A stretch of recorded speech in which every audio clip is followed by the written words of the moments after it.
안녕하십니까. 법알목 가이드의 박남주입니다. 10조 원짜리 회사를 날린 역대급 사기꾼 엘리자베스 홈즈 테라노스 사건 알고 계십니까?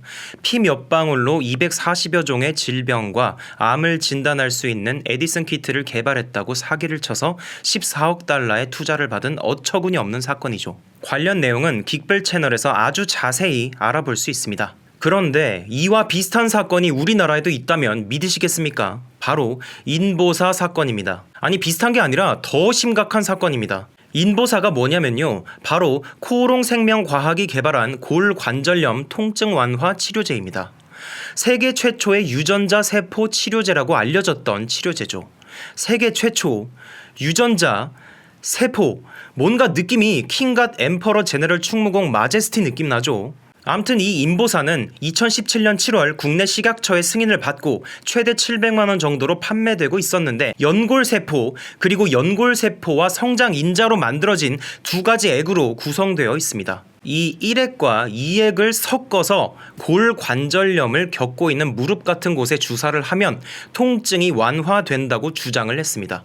이런 주장을 믿고 3,707명이 비싼 돈을 들여서 이 인보사를 체내에 투여했습니다. 그리고 나서 코오롱생명과학은 우리나라의 식약처에 대응되는 미국 FDA의 승인도 받기 위한 절차를 진행했습니다. 시장을 전 세계로 확장시키고 싶었던 것이죠. 이 FDA 승인은 굉장히 받기가 힘듭니다. 그리고 힘든 만큼 신뢰성이 굉장히 높죠. 그래서 여러 국가에서는 자국 내에 판매를 하기 위해서 이 FDA 승인을 조건으로 걸고 있습니다. 이건 제가 과거에 FDA 승인 과정을 직접 진행해봤기 때문에 굉장히 잘 알고 있습니다. 그런데 이 FDA 승인 과정에서 연골세포와 성장인자로 구성되어 있다던 이 액이 사실은 연골세포가 아닌 신장세포로 구성되어 있다는 의혹이 제기돼서 2019년 3월 31일 유통과 판매가 중단됐습니다. 그리고 식약처 조사에 의해서 이 의혹이 사실로 밝혀졌죠. 여기에 코오롱생명과학은 몰랐다라고 입장을 밝혔습니다. 그런데 이건 그냥 몰랐다라면서 넘어갈 문제가 절대 아닙니다. 이 연골세포 대신에 들어간 신장세포는요, 종양을 유발시킬 가능성이 있는 물질입니다. 이거 코오롱생명과학이 방사선 처리를 했기 때문에 종양 유발 안 된다라고 주장을 했는데, 이것 또한 아니라는 동물 실험 결과가 있기 때문에 이것 또한 100% 믿을 수 없는 상황입니다. 그러니까 3,000명이 넘는 사람이 최대 700만 원짜리의 암 유발 가능 물질을 모른 채로 체내에 투여한 것이죠. 획기적인 치료제가 나왔다는 사실에 비싼 돈 들여서 인보사를 투여한 이분들은 도대체 무슨 죄죠? 어떻게 사람의 생명과 관계되는 약이 이런 식으로 팔릴 수가 있는 것이죠? 저는 정말 이해가 되지 않습니다. 지금부터는 대체 왜 이런 문제가 있는 약이 판매될 수 있었는지에 대해서 전문가 한 분을 초빙해서 얘기를 들어보려고 합니다. 여기 지금 이 자리에 유튜브 한알만 채널을 운영하고 계신 정지희 약사님을 모셔보겠습니다. 약사님, 지금 수많은 분들이 이 식약처 승인에 대해서 굉장히 좀 당혹함과 좀 분노를 표출하고 계시는데, 왜 이런 게 승인이 된 거죠? 미국에서 3상, 즉 허가를 받기 위한 임상 3상을 진행할 때는 미국 식약처에서 준비해야 되는 서류 중에 임상시험을 진행할 때 약의 물질을 확인하는 과정이 있습니다. 그러다 보니까 미국 FDA에 제출을 할 때 인보사의 원료가 잘못되었다는 것이 드러난 것입니다. 그런데 우리나라에서는 임상시험을 진행할 때 그 원료 물질을 확인하는 절차가 없었어요. 그렇기 때문에 이러한 사태가 발생한 거죠.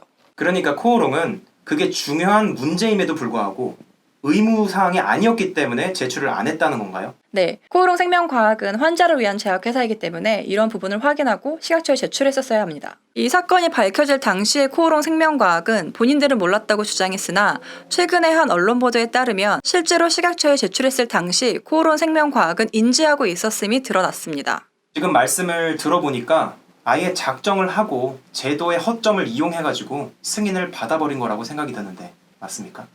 네, 코오롱생명과학에서는 식약처의 허점을 이용을 해서 본인들의 제약회사 이익을 위해서 환자를 속인 게 된 겁니다. 그러다가 미국에서의 절차 때문에 이 모든 사태가 드러난 거죠. 정말 한편으로는 이제라도 밝혀진 게 좀 다행이긴 하네요. 더 많은 사람들에게 이 약이 투여되기 전에 밝혀진 것은 다행이라고 생각하지만, 이미 이 약을 투여받은 우리나라의 3,707명의 환자분들한테는 정말 씻을 수 없는 고통을 준 거죠. 신체적이나 정신적인 모든 면에서요. 자, 그럼 마지막으로 하고 싶으신 말씀이 있으신가요? 저는 앞으로 FDA와 같은 임상시험 절차가 도입돼서 앞으로 다시는 이런 일이 없었으면 좋겠습니다. 네, 정말 전문적인 지식 도움 주셔서 감사합니다. 네, 감사합니다. 바로 어제 6월 3일에 코오롱 생명과학과 코오롱 티슈진 한국 지점에 대한 검찰의 압수수색이 실시됐습니다. 이 코오롱 생명과학 이우석 대표이사는 식약처로부터 허위 자료를 제출한 혐의로 형사 고발된 상태입니다.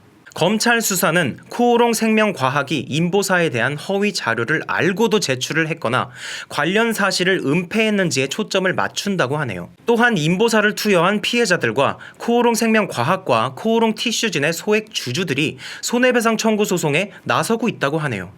검찰 수사와 피해자들의 소송 결과가 나올 때까지는 시간이 정말 많이 걸리겠지만 아무리 오래 걸리고 언론의 관심사가 떠난다고 할지라도 우리들은 이 사건을 절대 잊으면 안 된다고 생각합니다. 국민의 생명과 직결되는 약에 관련된 일이기 때문이죠. 그렇기 때문에 저도 단순히 이 사건을 그냥 지나가는 이슈로 만들고 싶지 않아서 전문가분을 어렵게 초빙한 것입니다.